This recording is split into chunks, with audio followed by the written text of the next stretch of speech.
और लॉकडाउन बढ़ा दिया गया है और इसीलिए हम आपके लिए हर रोज वो अहम खबरें और जानकारियां ला रहे हैं ताकि आप घर पर रह के अलर्ट रहें और आपको वो तमाम अहम जरूरी जानकारियां मिलती रहें जो आपकी लिए बेहद जरूरी है। तो आज इस दिशा में बात करेंगे कि इस हालात में किस तरीके से डीबीटी और डिजिटल पेमेंट आपका सहायक हो रहा है, कैसे उन लाखों करोड़ों लोगों के लिए घरों तक डीबीटी और डिजिटल पेमेंट की सहूलियत उनकी जिंदगी को आसान बना रही है और इसमें क्या और दुश्वारियां हैं, क्या और हर्डल्स हैं, क्या अवरोध हैं जिन्हें दूर करने की जरूरत है और उसके लिए सरकार को किन कदमों की जरूरत है। हमारे साथ 3 खास मेहमान हैं। हमारे साथ एक भट्टाचार्य हैं,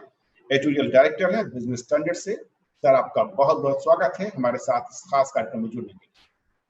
हमारे दूसरे खास मेहमान हैं अशोक कुमार झा,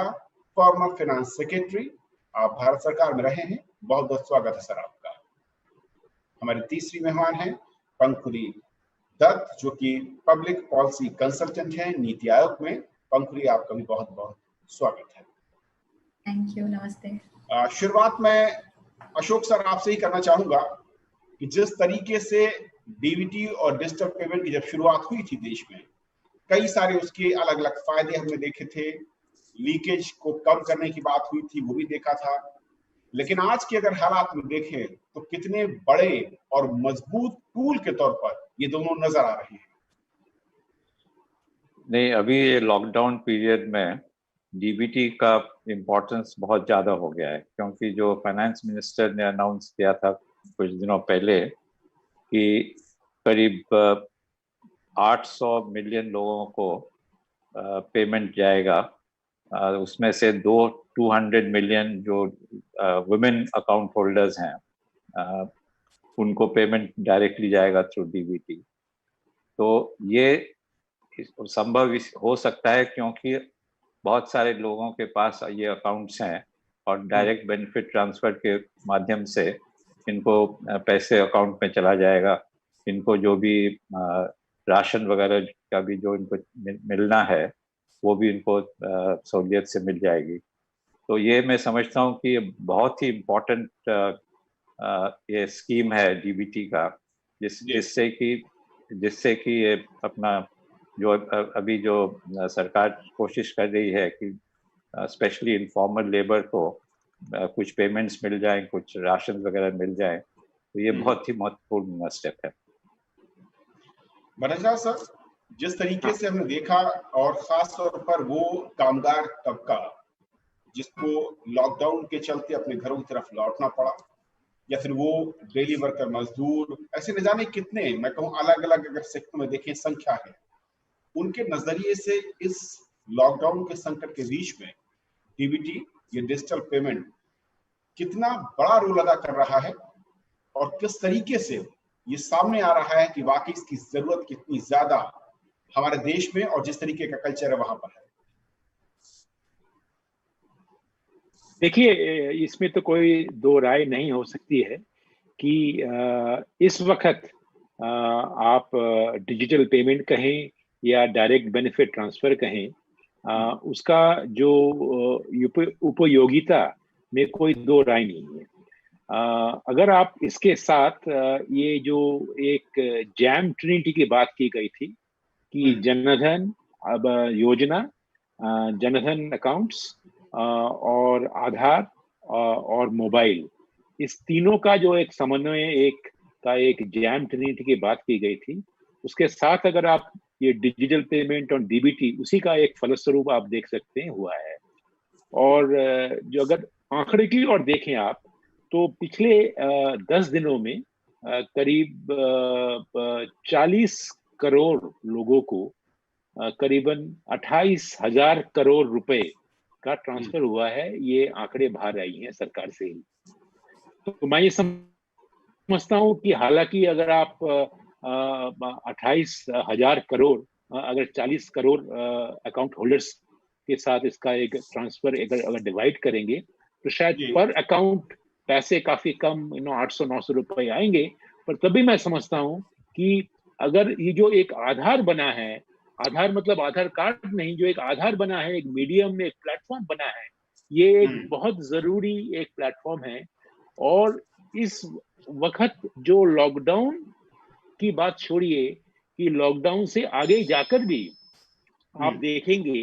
कि इस तरह डिजिटल पेमेंट और डायरेक्ट बेनिफिट ट्रांसफर का प्रयोग और प्रयोजनीयता और भी बढ़ेगी। क्योंकि आप ने देखा होगा कि कोविड-19 में ऑलरेडी बहुत लोग कैश का इस्तेमाल कम कर रहे हैं, क्योंकि उन्हें डर है कि कैश का हैंडलिंग करेंगे तो उससे शायद बीमारी फैल जाएगी। उससे भी काफी लोग, हालांकि जो नीचे के तबके के लोग हैं वो तो इस्तेमाल कर ही रहे हैं, क्योंकि उनमें और कोई ऑप्शन नहीं है। पर मैं समझता हूँ कि सारे हमारे जो भी इंसान पेमेंट की सोच रहा है, वो मैं समझता हूँ कि डिजिटल पेमेंट में करना बेहतर समझेगा, क्योंकि उसमें बीमारी फैलने की जो चांसेस है वो कम हो सकती है। तो 28,000 करोड़ 10 दिन में अगर ट्रांसफर हो जाए, मैं समझता हूँ कि एक काफी एक अचीवमेंट ही समझ लीजिए आप। और भी करना पड़ेगा, और भी ज्यादा करना पड़ेगा, मुझे लगता है। पंकुरी, क्योंकि अलग अलग मैं स्कीम्स के जरिए देखूं तो जो मोटे तौर पर, जैसे कि कहा भट्टाचार्य सर ने, बहुत अहम है कि करीब 28 करोड़ के आसपास का पेमेंट अब तक है। पीएम किसान है, एनएसएपी है, जनधन खाते थे। लेकिन एक जो दूसरा पहलू इसका है, जो कुछ जगहों से खबरें भी आई कि उस पैसे को निकालने के लिए अभी भी बैंकिंग सिस्टम के पास उनको जाना पड़ रहा है, या फिर एटीएम सेंटर्स तक जाना पड़ रहा है। क्या कोई ऐसा मॉडल आपको लगता है, या कोई रिकमेंडेशन इस तरह की कि उसके विकल्प के तौर पर हम इस डीबीटी और डिजिटल पेमेंट के जो सेकेंड एंड है, मैं कहूँगी जो दूसरा एंड है, उसको ज्यादा और मजबूत कर सकते हो उसके कुछ नए विकल्पों के साथ? अभी कोविड-19 जैसे सिचुएशन में इमीडिएटली हम लोग एक दूसरे को हेल्प कर सकते हैं। तो अगर आप कोई भी एक जरिया है या कोई एक सेंटर है जहाँ पे बिना खुद गए हुए अगर आप लोगों को ट्रांसफर करने में हेल्प कर सकते हैं। जैसे एप्स, कई एप्स हैं, पेटीएम है, यूपीआई बेस्ड एप्स हैं जिनको आप यूज करके खरीदारी भी कर सकते हैं और लोगों को पैसे भी भेज सकते हैं। अगर ऐसे एप्स आप यूज करके अपना काम चला सकते हैं तो करिए। और लास्ट लाइन यूजर्स पे भी डिपेंड करता है। जैसे अगर आप किसी अपने नेबर्स की मदद कर सकते हैं राइट नाउ, तो आप इमीडिएटली उनको भी उनके अकाउंट से ऑनलाइन एक्सेस करके, अगर उनके पास पासवर्ड और ऑनलाइन अकाउंट एक्सेस है तो उनको भी मदद कर सकते हैं पैसे जिनको देना है उन्हें। तो एक ओनर्स सिटीजन्स पे भी पड़ता है। आगे जाके आपने बेनिफिट देख लिया है कि अकाउंट होना और डिजिटल अकाउंट होने से कितना फायदा है। आगे जाके भी ये हो सकता है कि हम लोग इसको और एक्सपैंड करें और हर एक व्यक्ति इसको खुद यूज कर पाए। उसके लिए हम लोग और ज्यादा मोबाइल फोन्स का इस्तेमाल करें। अभी 116 करोड़ लोगों के पास है फोन, तो उसको और इंक्रीज किया जा सकता है ताकि सभी तरह के लोग मोबाइल फोन्स का यूज कर सकें, ऑनलाइन बैंकिंग का यूज कर सकें। बड़ा अच्छा सर, क्योंकि अभी भी मैं देख रहा था जो खबरें सामने आ रही हैं छोटे छोटे कस्बों में, या रूरल इंडिया की बात करूं, ग्रामीण भारत की बात करूं, वहां पर भी अभी डिजिटल इंडिया की पैठ इतनी ज्यादा नहीं थी जो हमने कि शहरों में या फिर बड़े कस्बों में देखा था। और शायद इसी के चलते जो थोड़ा सा पैनिक दिखता है पेमेंट को लेकर या फिर पैसे निकालने को लेकर, वो उन कस्बों से खबरें आती हैं, तस्वीरें आती हैं कि सोशल डिस्टेंसिंग का पालन नहीं कर पा रहे हैं, या फिर मजबूरी में जो हमारा कामगार वर्कर है उसको बैंक में जाना पड़ रहा है। विकल्प के तौर पर या उसके एक्सपेंशन को या उसके दायरे को बढ़ाने को लेकर क्या और नए कदमों की आपको लगता है कि जरूरत है इस वक्त? देखिए, एक कदम जो अभी तक शायद सोचा गया होगा, पर उसकी एक इम्प्लीमेंटेशन करने में ज्यादा दिक्कत नहीं होनी चाहिए, वो है कि इस वक्त जो एक एग्जेम्पशन दिया गया था कि डिजिटल पेमेंट में जो एक ट्रांजैक्शन कॉस्ट होती है, वो मैं समझता हूँ कि उसका पूरी तरह से, मैं समझता हूँ कि ये डिजिटल पेमेंट जो कंपनियां जो हैं उनके ऊपर ये कॉस्ट आ जा रहा था। मैं समझता हूँ कि अगर इसको आप और भी इसको जनप्रिय कर दें या पॉपुलराइज कर दें और लोगों को इसको जो जो हर तरह के जो इंसान, जैसे हमारे पास इस वक्त करीबन 317 मिलियन या 32 करोड़ जो अकाउंट होल्डर्स जो हैं जनधन अकाउंट के, उनको आप ज्यादा से ज्यादा अगर वो यूपीआई बेस्ड पेमेंट करने के लिए प्रोत्साहित करना चाहिए, कर सकते हैं, तो मैं समझता हूँ एक चीज जरूरी होगा कि अभी ये जो यूपीआई बेस्ड पेमेंट ट्रांजैक्शन का जो कॉस्ट है, वो मैं समझता हूँ कि वो कंपनियां ही इनकर कर रही हैं। पर ये कॉस्ट अगर आप सरकार आकर एक अगले 6 महीने तक इसका गवर्नमेंट एक सबवेंशन करे या कोई सब्सिडी दे इससे ये क्या होगा कि जो यूपीआई बेस्ड पेमेंट प्लेटफॉर्म्स जो हैं वो और भी प्रोत्साहित होंगी, वो आकर लोगों को और भी उत्साहित करेंगी कि भाई किस तरह से इंसेंटिवाइज करेंगी, किस तरह से वो डिजिटल पेमेंट का और भी इस्तेमाल करें। इस वक्त क्या हो रहा है कि डिजिटल पेमेंट का जो एक प्रमोशन जो उतना नहीं हो रहा है, क्योंकि जो कॉस्ट ऑफ ट्रांजैक्शन जो है वो कंपनियों को ही अपने आप एब्जॉर्ब करना पड़ रहा है। ये एक ऐसा मौका है जहां पे आप डिजिटल ट्रांजैक्शन को और भी एनकरेज कर सकते हैं। अगर आप ये यूपीआई बेस्ड पेमेंट कंपनी को कहें कि अगर आप इतने लेवल के ऊपर ज्यादा ट्रांजैक्शन करेंगे तो आपको एक इंसेंटिव दिया जाएगा, और इंसेंटिव के अंदर ये होगा कि आपका जो कॉस्ट ऑफ ट्रांजैक्शन वो सरकार आपको रीइंबर्स करेगी for a limited period of time. ये मेरे ख्याल से एक ऐसा मौका है जहाँ पे डिजिटल पेमेंट को एनकरेज करने के लिए ये एक रीइंबर्समेंट ऑफ कॉस्ट सब्सिडी कह सकते हैं आप इसको, क्योंकि काफी चीजें सरकार ने 1.7 लाख करोड़ की ये पैकेज बनाई गई है, पर मैं समझता हूँ ये जो डिजिटल पेमेंट का जो आयाम है उसमें अभी तक उसकी ज्यादा देखभाली नहीं की गई है। अशोक झा सर, जिस तरह की भट्टाचार्य सर कर रहे हैं कि बहुत अहम है कि जो मैं कहूँ कि बड़े बड़े ग्रुप हैं या फिर जो डिजिटल पेमेंट को इस वक्त बढ़ावा देने की जो पहल होनी चाहिए थी वो थोड़ा सा और जरूरत है। इनके अलावा कुछ लोग ये भी कह रहे हैं कि जो दायरा है जो डीबीटी का, हालांकि उसे काफी बढ़ाया गया था, लेकिन कुछ सेक्टर्स और हैं जहां पर इसे लाया जा सकता है। क्या आप इससे सहमत हैं और क्या वो दायरा हो सकता है जहां पर डीबीटी या डिजिटल पेमेंट का एक्सपेंशन अभी बाकी है? नहीं, जहां तक मैं समझता हूँ डीबीटी डायरेक्ट बेनिफिट ट्रांसफर तो करीब 400 के से ज्यादा स्कीम कवर करता है ये। तो इसमें बहुत पेंशन्स भी हैं, अपना फर्टिलाइजर सब्सिडी भी है, बहुत सारे स्कीम्स हैं अलग अलग डिपार्टमेंट्स के।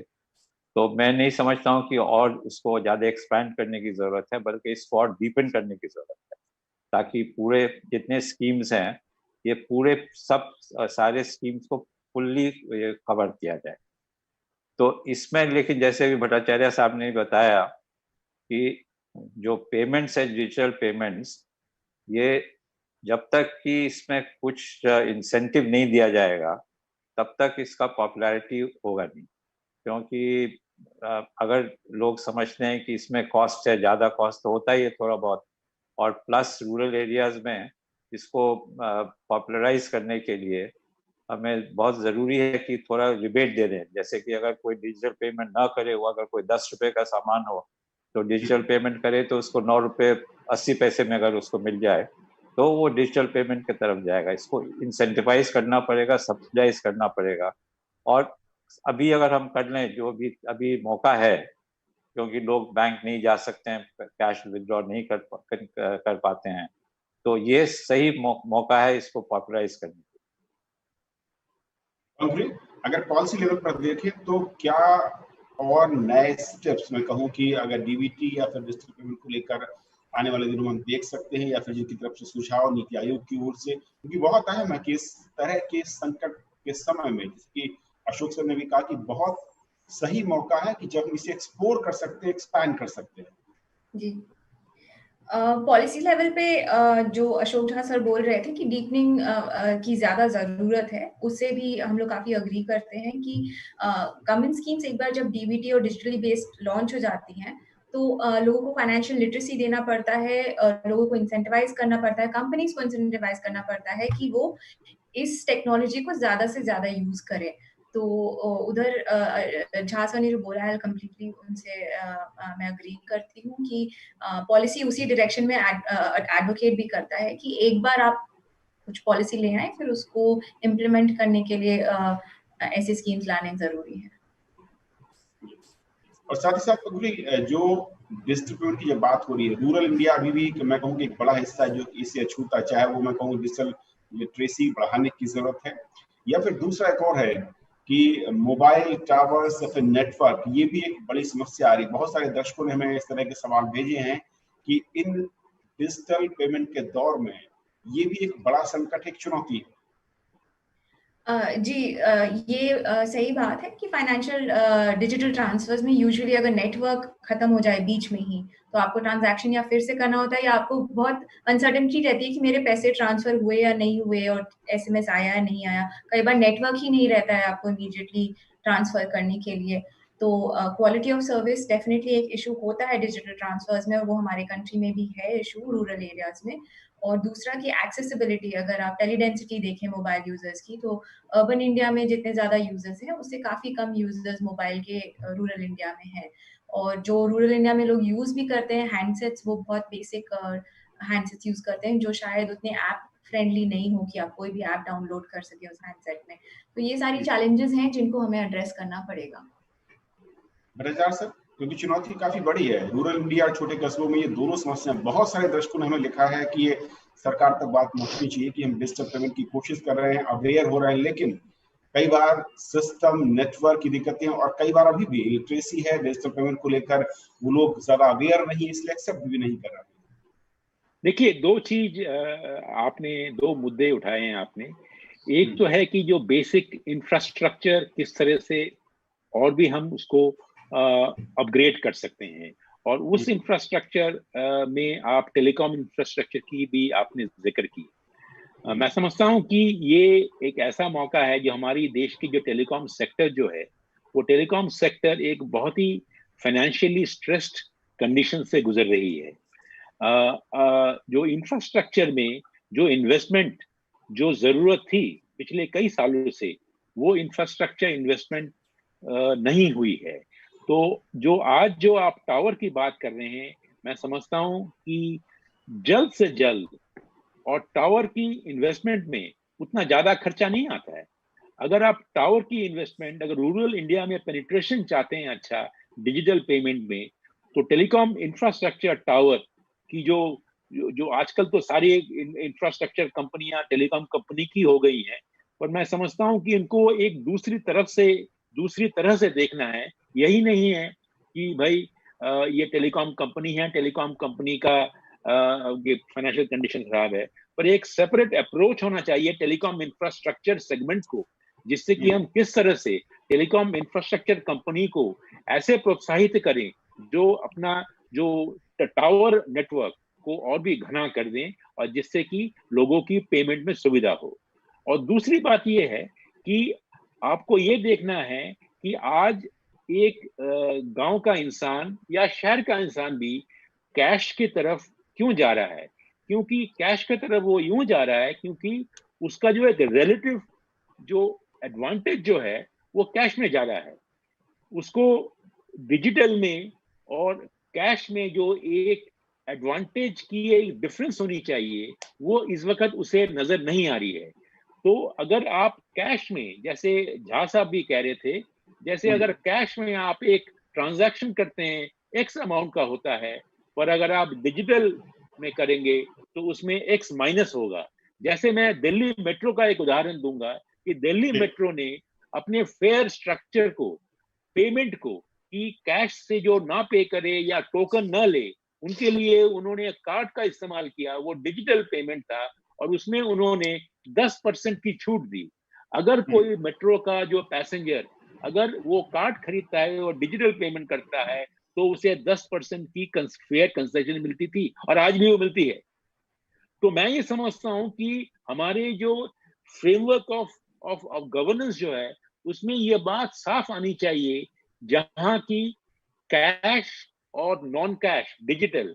तो कैश की जो एक बनाने को, जो ट्रांजैक्शन करने की जो इंसेंटिव को, उससे बढ़कर डिजिटल में इंसेंटिव आप कैसे दें, इसके ऊपर एक भारी सोच होनी चाहिए, क्योंकि ये परिवर्तन के बिना मैं समझता हूं कि हमारी डिजिटल ट्रांजैक्शन जो डिमोनेटाइजेशन के बाद थोड़ी बहुत बढ़ गई थी और फिर वो आकर नीचे वो पुरानी स्थिति में आ चुकी है। तो और ये एक अच्छा मौका है कि कोविड-19 के क्राइसिस में कि हम डिजिटल पेमेंट को एक ऐसा इंसेंटिव दें और पॉलिसी लेवल में हर तरह का डिजिटल पेमेंट में ये इंसेंटिवाइज करना बहुत जरूरी है। और सर आखिर में कुछ दर्शकों के सवाल मैं चाहूंगा एक एक करके, और शुरुआत में शुभ सर आपसे करना चाहूंगा क्योंकि आपका फाइनेंस का गवर्नमेंट का लंबा अनुभव है। कई सारे दर्शकों ने लिखा है, एक सुझाव भी है एक सवाल के तौर पर भी, कि इस तरह की सिचुएशन में क्या हर गांव में, क्योंकि वहाँ स्कूल है, प्राइमरी स्कूल या उनके सरकारी टीचर हैं या फिर ग्राम पंचायत अधिकारी या कोई भी एक सरकारी कर्मचारी होता है, क्यों ना उसे फाइनेंस की पावर देते हुए लोकल एटीएम के तौर पर उन्हें विकसित किया जाए, ताकि लोगों का पलायन किसी दूसरे शहर में या दूसरे गांव तक उन्हें न जाना पड़े और सोशल डिस्टेंसिंग का पालन कर सके। ये तो बड़ा महत्वपूर्ण सजेशन है कि किसी एक व्यक्ति को आप एटीएम बना दें हर एक गाँव में, यही है ना सवाल? जी जी। तो इसके लिए तो ये करना पड़ेगा ना कि अगर जो जैसे कि एटीएम में पैसा भरा जाता है तब जाके लोग विथड्रॉ करते हैं, तो उस व्यक्ति को कोई रिलायबल व्यक्ति को पैसा देने पड़ेंगे बैंक से या कहीं से, और वो जो भी विथड्रॉ करने जाएगा, लेकिन जब वो विथड्रॉ करने जाएगा तो वो आदमी को तो फिर वहाँ पर्सनली प्रेजेंट होना पड़ेगा विथड्रॉ करने के लिए। तो ये जो अभी जो लॉकडाउन पीरियड में वो तो संभव नहीं हो पाएगा, क्योंकि सोशल डिस्टेंसिंग और ट्रैवल में तो अभी रुकावट है। तो ये तो तभी आप कर सकते हैं जबकि ये लॉकडाउन पीरियड ना हो। लेकिन मेरा